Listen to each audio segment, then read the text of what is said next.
三中队赶来支援了。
是5架，对，是5架。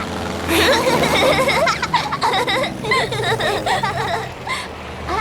害了！对，咱们的飞机啊，咱们的飞机啊，太好了，真的，太棒了！对，是我们的飞机。はっきりつく。高隊長の新田だ。直ちに戦闘停止。完せよ。戦闘停止。完せよ。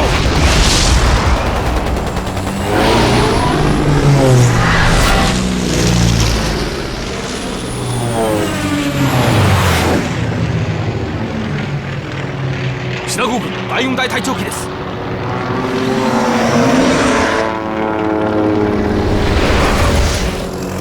姚继航。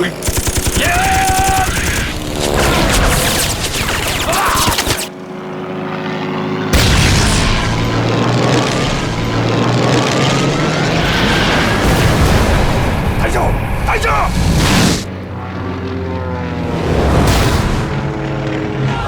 中国空军万岁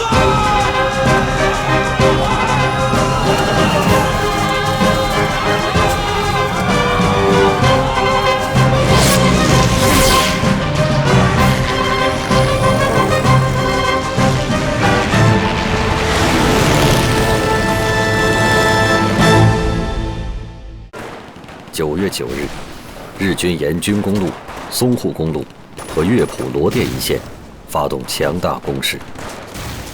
9月11日，第15集团军右翼阵地被突破，遂退至罗店以南狮象公庙、浏河一线预设阵地。第9集团军亦转移到北站、江湾、庙行、温枣帮右岸一线预设阵地，与日军形成对峙。我が派遣軍は8月22日川佐港に上陸をした。もともと1週間で上海の戦いは決着するはずであった。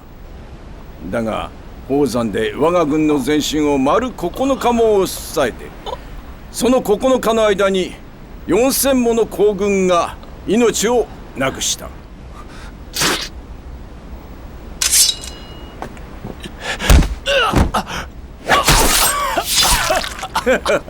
よく見ろ、笑っている、笑っている、笑っている、笑っているぞ。こやつを連れてきたのは諸君の怒りをさらに振り起こすためだ。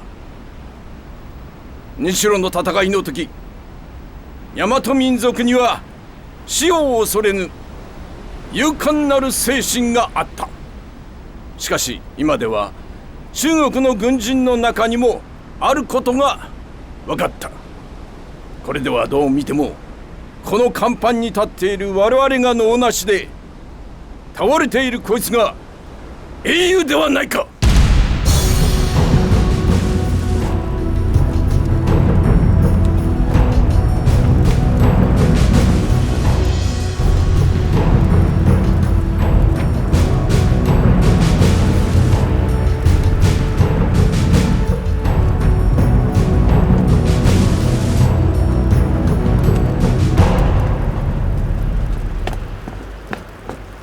起步走！零点，向左向右转。起步走！好嘞。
布罗电，收布罗电。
总司令，总司令，我以您的名义拟了份电文，报告了伪作，我军已夺回了罗店。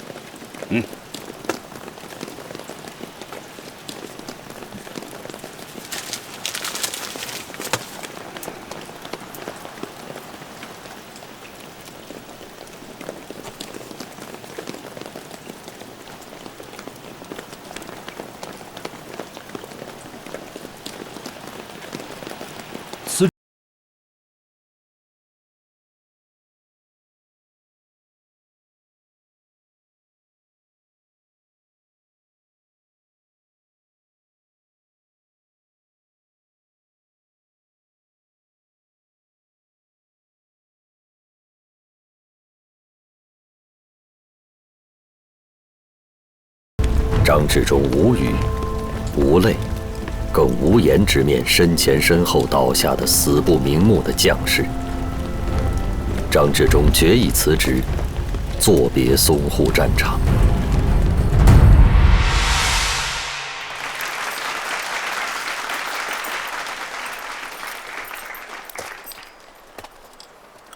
日本帝国主义是我们中华民族的死敌，他要亡我国家，灭我种族。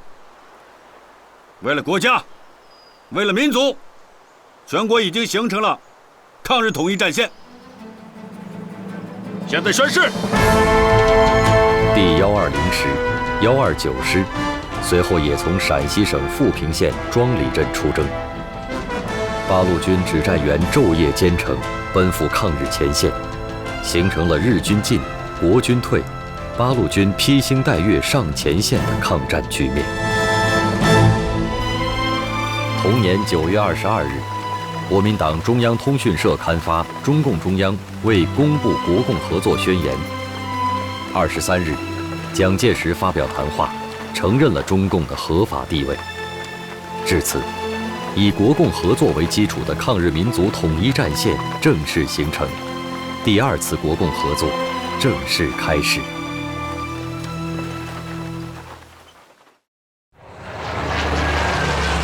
1937年9月16日，日军对南京进行了第一次轰炸，66架日军飞机分2批飞临南京上空。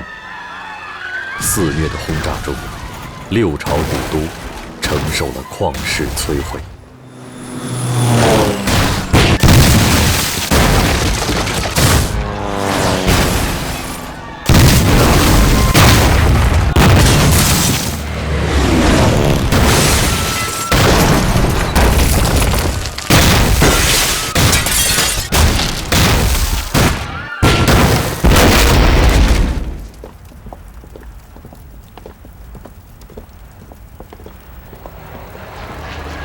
委员长，还是赶紧进防空洞吧，危险的。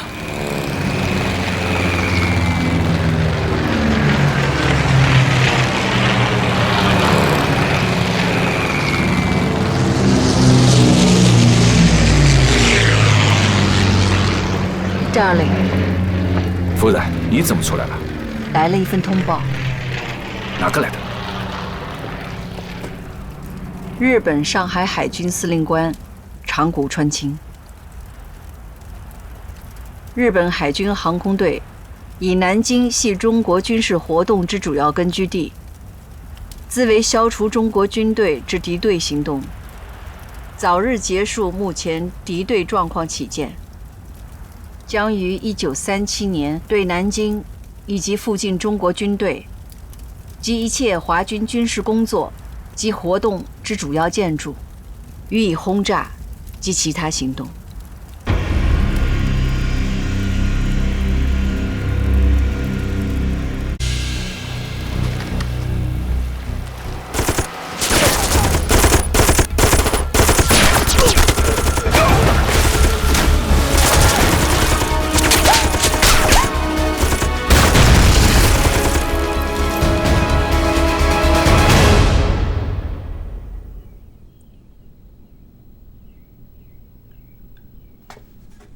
弟兄们，不炸沉出营号，誓不归！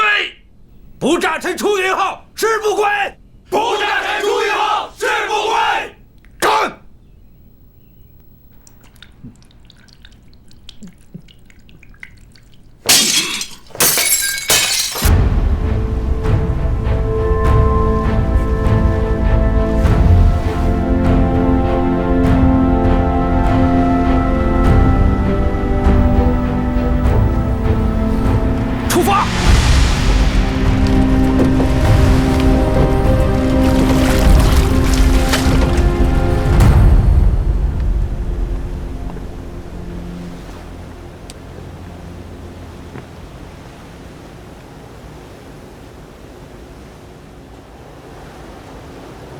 戦闘はすぐ始まります。司令官閣下、間もなく戦闘が始まります。中にお戻りください。その情報は確かなのか？確かであります。もし確かでも、そいつらは海のゴロつきだ。皇軍の大将が貴船を漕いでやってくる右豪の衆を恐れる必要などない。予定通りやれ。はい。はいはいはい。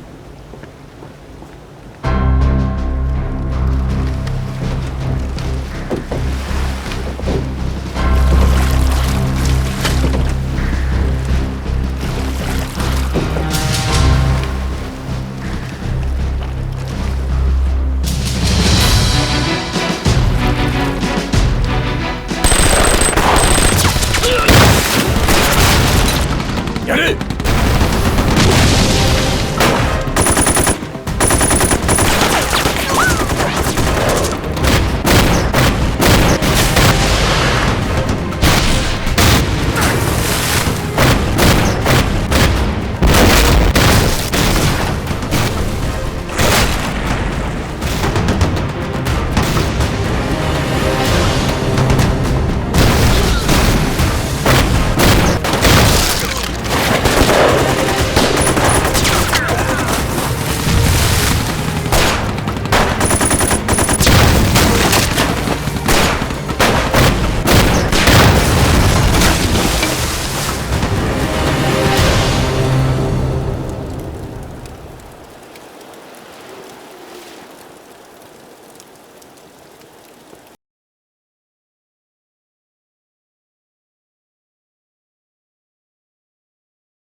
会上说的是固守平型关，会后又变成了固守雁门关。阎锡山的这一关之变，使日军第21旅团有了长驱直进的机会，也使平型关一线守卫塞沟的晋军第251旅失去了左右拱卫、前后依托。喂，陈旅长吗？陈旅长，我是高建白，我请求你抽调一个团支援我们一下，我们的战士伤亡太大了，再这样下去，我们很难守住这个阵地。高旅长，我们也没有办法，不能动一兵一卒。喂，陈旅长，喂，1886钢铁又丢了。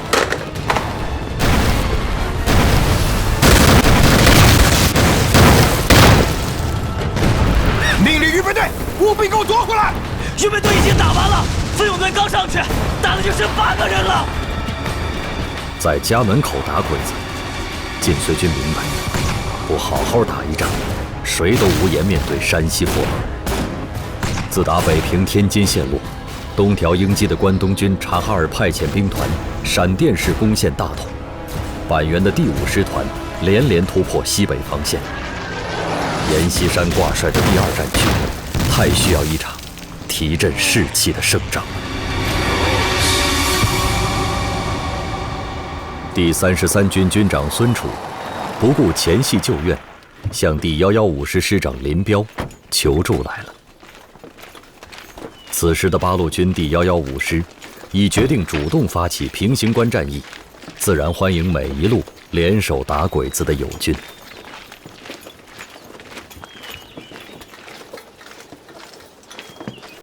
请孙将军介绍一下敌情吧。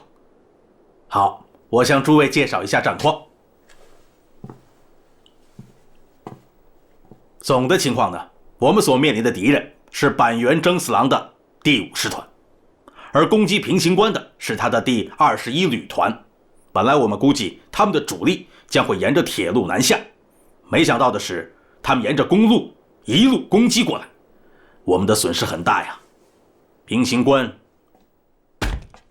守不到2天了。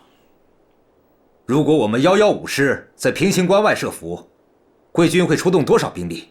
第15军、第17军、第33军可抽调12万兵力。好，希望我们密切协同，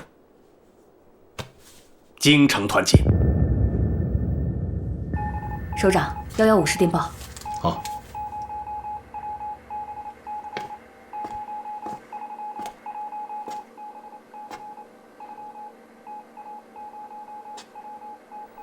什么情况？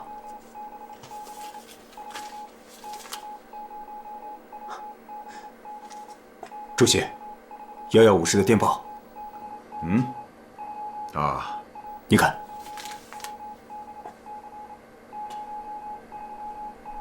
今晚以3个团集结燃装，准备配合友军侧击该地。另一师直属队及独立团出动于林丘以北活动。看来我们115师真赶上了，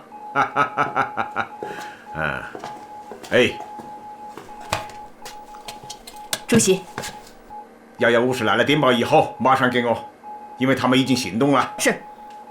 日军的第21旅团是板垣征四郎第5师团的主力，加上辎重第5联队，一共是1万人。而第2战区派出兵力7万人，7比1。地形大家都看过了，下面大家都说说吧。看来师长想在平型关布一个大口袋，那我们343旅就来收这个口袋。西桃村和蔡家峪以南的这个高地很重要，战斗一旦打响，敌人肯定会抢占这里，把我们344旅就放在这儿。还有，我们115师在平型关外包围住日军，来源和广陵的日军会前去增援。杨成武，有，你的独立团就顶在这里。是。还要强调一点，老爷庙是制高点，敌人肯定会抢占的。杨勇，有，一定要注意对老爷庙的控制。是。抗战以来，我们中国军队还没有取得过一次完全的胜利。卢沟桥、长城，现在上海打得难解难分。我们中国共产党既然促成了统一战线，还需要有漂亮的仪仗，八路军的仪仗。师长，属于我们115师的仪仗。对，这是我们115师的第1仗，要靠我们自己打出我们八路军的威风。现在开始对表。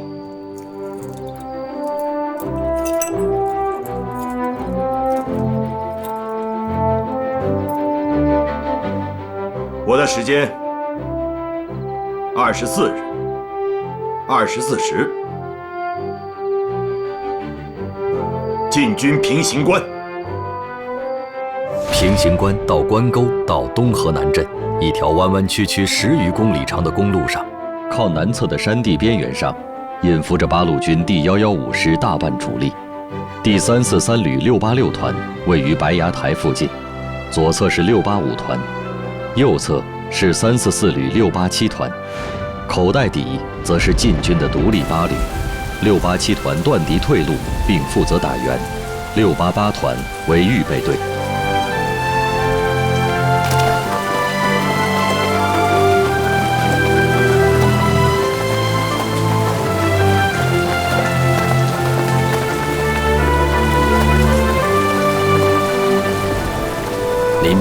各参战部队于25日0时出发，迎风冒雨急行军。拂晓之前，部队准时到达指定位置。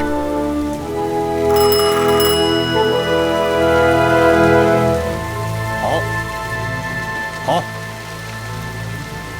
343旅686团刚刚报告，他们已经到达了指定位置，就在我们前面。344旅呢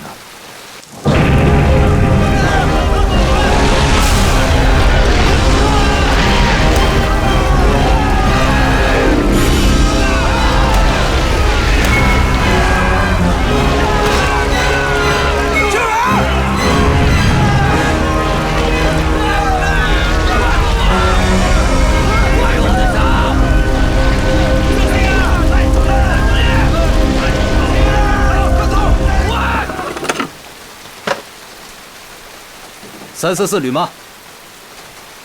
什么？你们只过来了一个团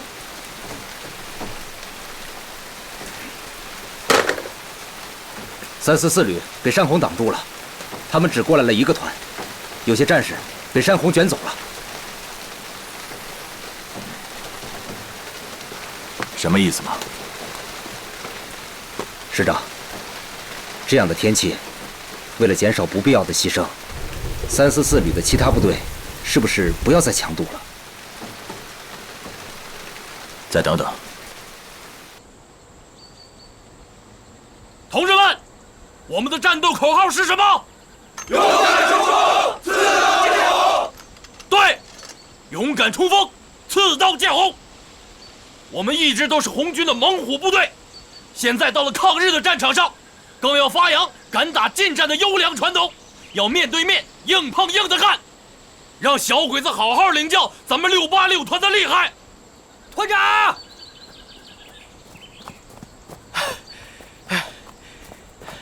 团长，刚才师部打电话过来，让我们派一个营去防守老爷庙。这公路对面的老爷庙用那么多部队去守吗？对嘛，我就觉得没有这个必要嘛。这老爷庙距离那么远，就算敌人的火力够得着我们，也没有太大危险。我这攥了拳头要打近战，这还要派一个营的兵力去那么远的地方守阵地，这明显不划算嘛。是团长，这位是2战区派来的新闻官，鄙人是第2战区长官部派来的，奉严长官的指令，来报道贵军的战场动态。这严长官还真气派啊，还派个照相的来。好，来，拍一张。准备好啊！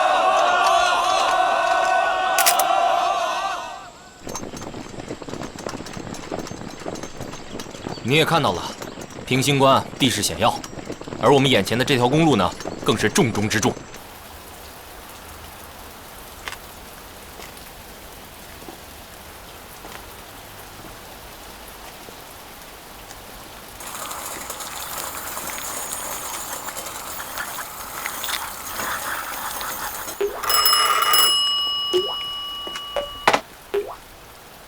好，好。师长，685团杨德志报告，全团已经在新庄、百里庄一线进入了伏击阵地。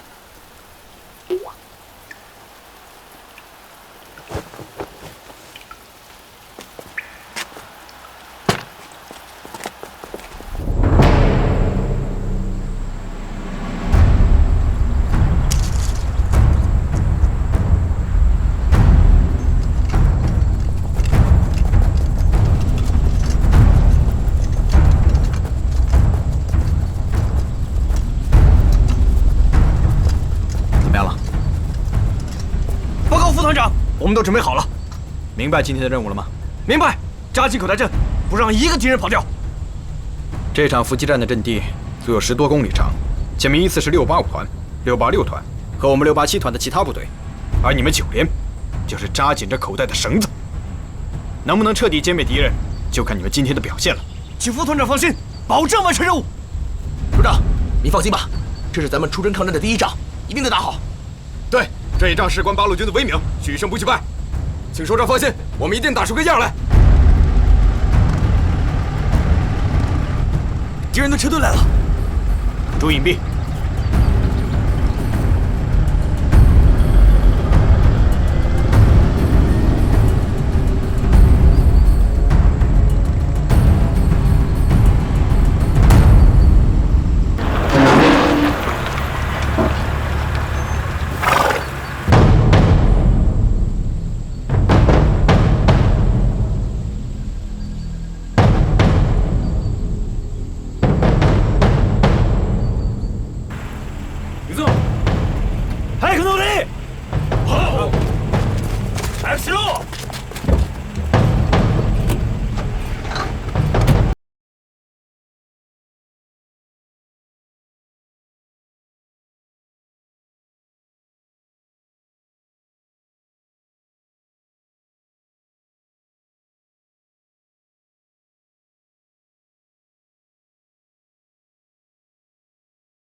ここは曲がりが多く凸凹で早く進めません。この道師団長殿は来たことがあったぞ。ロバで来たそうですね。そうだな。車で来たなら我らにこの道を通らせるはずがない。気をつけて早く進め。はい、はい。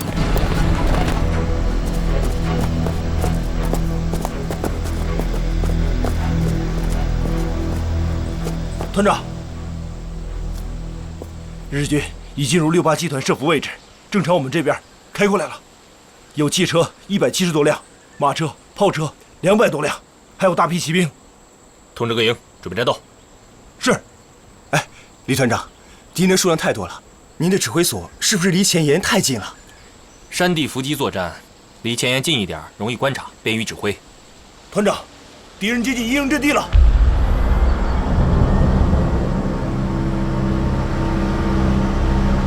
命令部队注意隐蔽，没有命令不许开枪。是。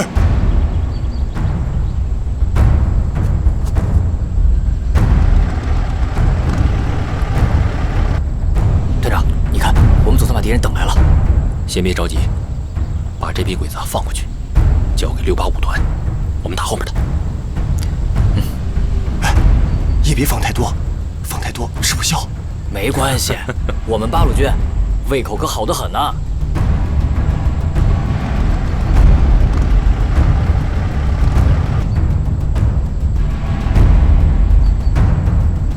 鬼子的车真多，车多有啥了不起？一吨手榴弹就炸成破铜烂铁了。你看他们当官的骑的马真漂亮，我们团长骑上它，肯定比他们更威武。怎么还不打？再不打，敌人都快走光了。急什么？看见后面山坡了没有？那是林师长的指挥部。等山顶上升起红旗，咱们这里就开打。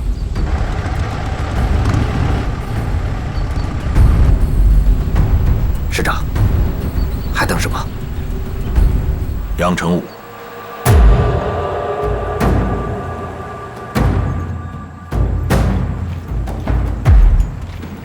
向师长报告。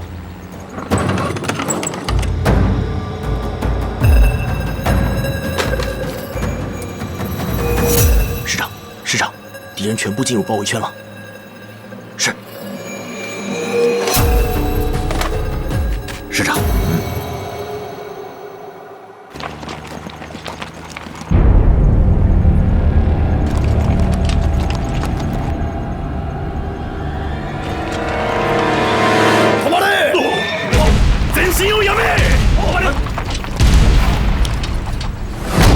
开始。打！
我们八路军永远是共产党的军队。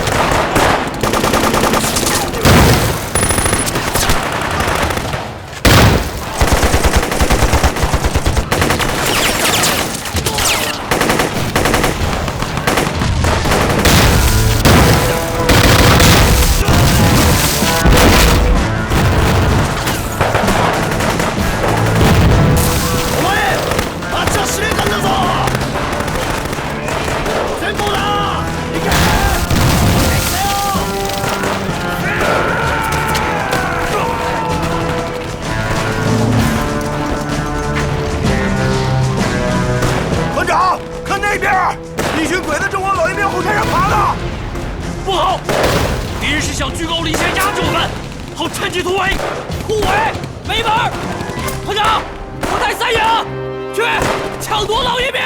好，记住一定要赶在敌人前头，夺取高地。好，放心吧。刘参谋，指挥组前移。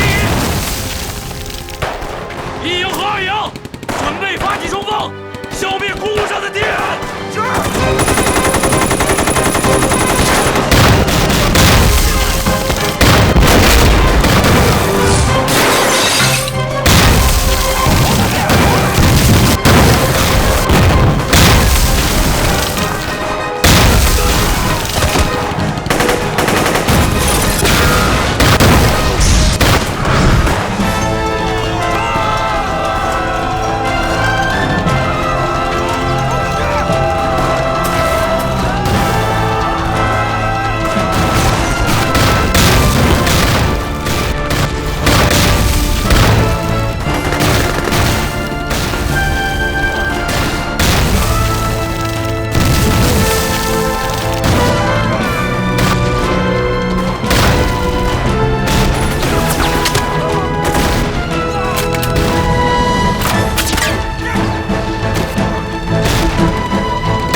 战斗不会很快结束。我们包围了一个连队，687团一定要堵住敌人。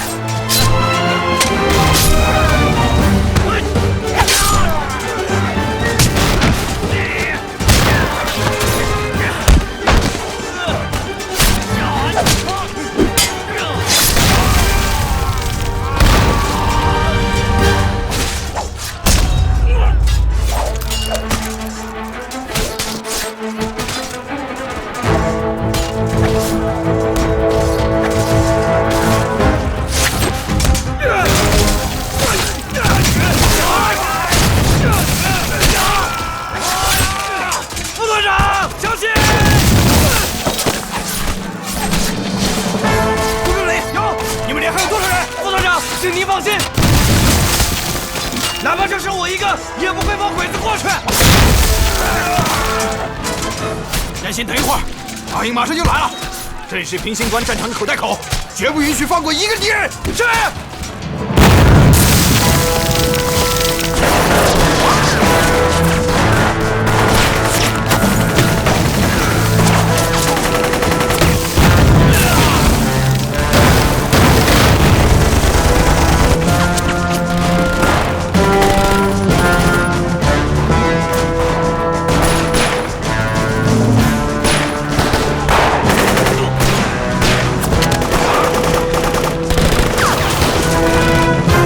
突撃だ！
行关一战，第115师共歼灭日军1000余人，击毙日军中佐2人，缴获日军汽车100余辆，小摩托车3辆，92步兵炮1门，7375山炮弹2000余发，步枪300余支，机关枪20余挺。八路军大捷，取得了全国抗战以来第一个歼灭战胜利，打击了日军的嚣张气焰，打破了日军不可战胜的神话。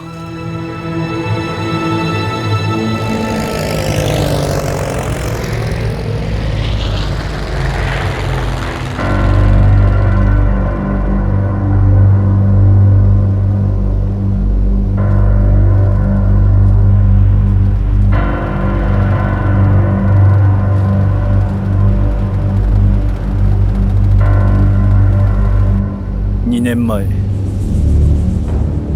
ロバで通った時もこうだった。え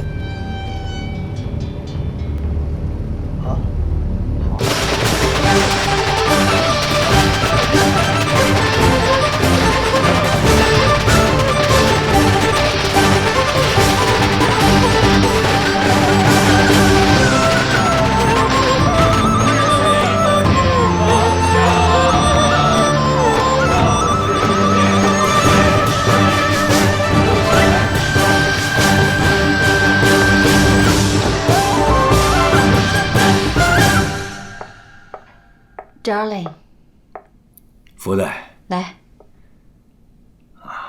怎么，打了大胜仗也看不出来你高兴啊？这也叫大胜仗吗？你不会是嫉妒自己的下级了吧？嗯？我嫉妒？你是指领彪啊？他也是我黄埔时期的学生。不过不要看他是死气，比起他的学长，他是个难得的将才。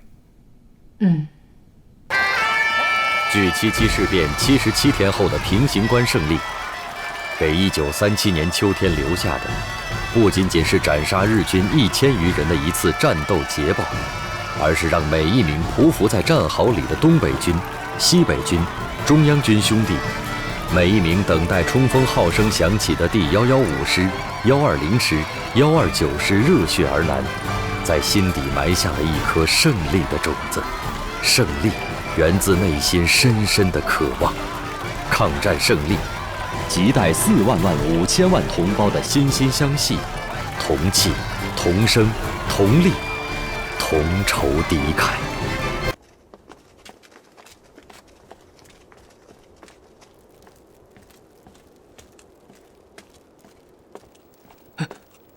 主任，主任，师长刚刚躺下，我这可是有重要的核电，一定要向师长报告。肖主任，进来吧。臭小子，让开吧。是，师长。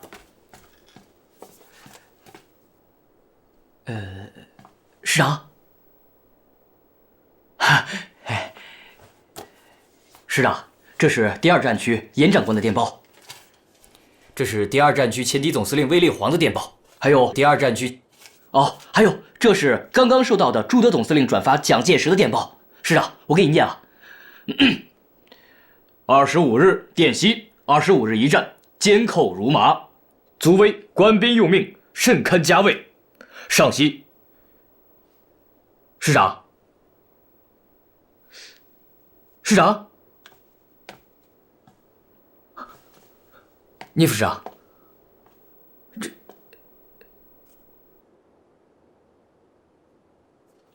，115师林彪庆祝我军的第一个胜利。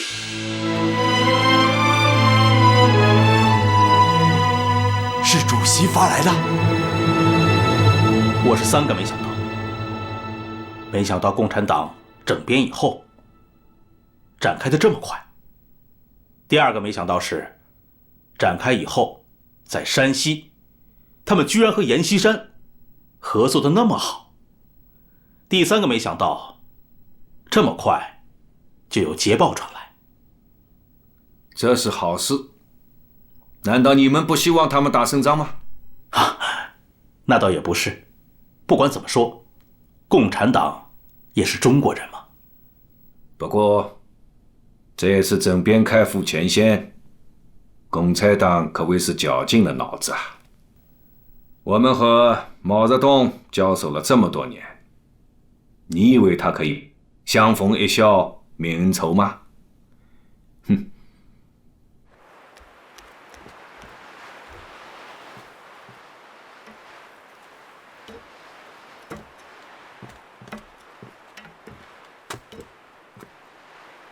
司令官殿、本師団は平家間により敵の待ち伏せに遭い、皇軍に開戦以来の甚大な被害を出してしまいました。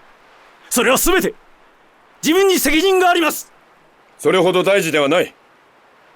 主張部隊をなくしたが、延釈山の第17軍、33軍を壊滅させ、山西省西北の口を開けたではないか。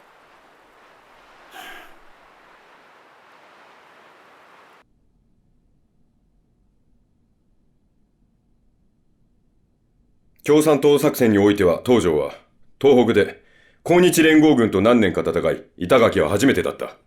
悪いことに最初に遭遇したのが中共の精鋭部隊の主力だった。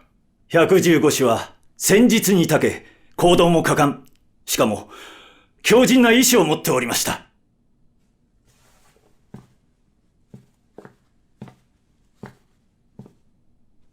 板垣さん、座ってください。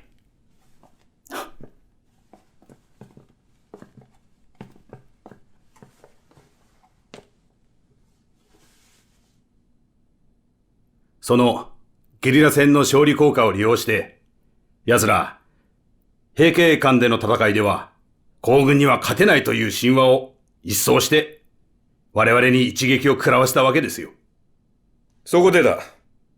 皇軍には勝つことはできないという神話を改めて作り上げる必要がある。政治的には、河北に、反共、反省、そして親日の政権を打ち立て、精神的には、日本に抵抗するという意志を徹底的に消滅させる。そのためには、戦場における奇跡的勝利が前提となる。が、この奇跡を作り上げれるのは、まさしく、板垣清次郎、あんただ。わかりました。これは罪を償う機会であります。罪を償うというのではない。さらなる勲功を打ち立てるのだ。司令官殿、このまま半分の師団で源平と大元を討てます。よろしい。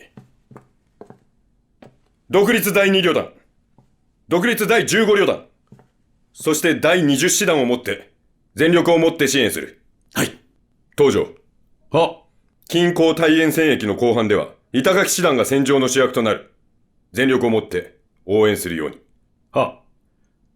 毛強兵団は岩門関方面で積極的に動くはずです。板垣師団の戦場での奇跡を成功させ、皇軍には勝てないという神話を作り上げましょう。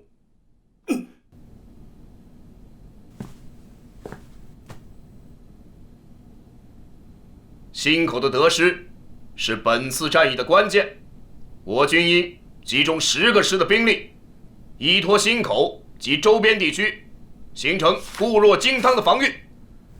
报告，周来先生到了。请进。是。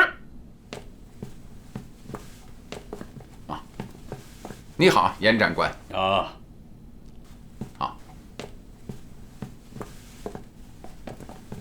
请坐。好，请。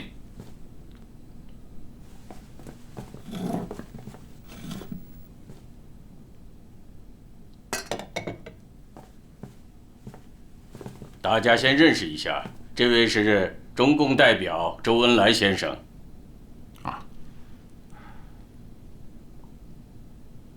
这位是129师的徐副师长。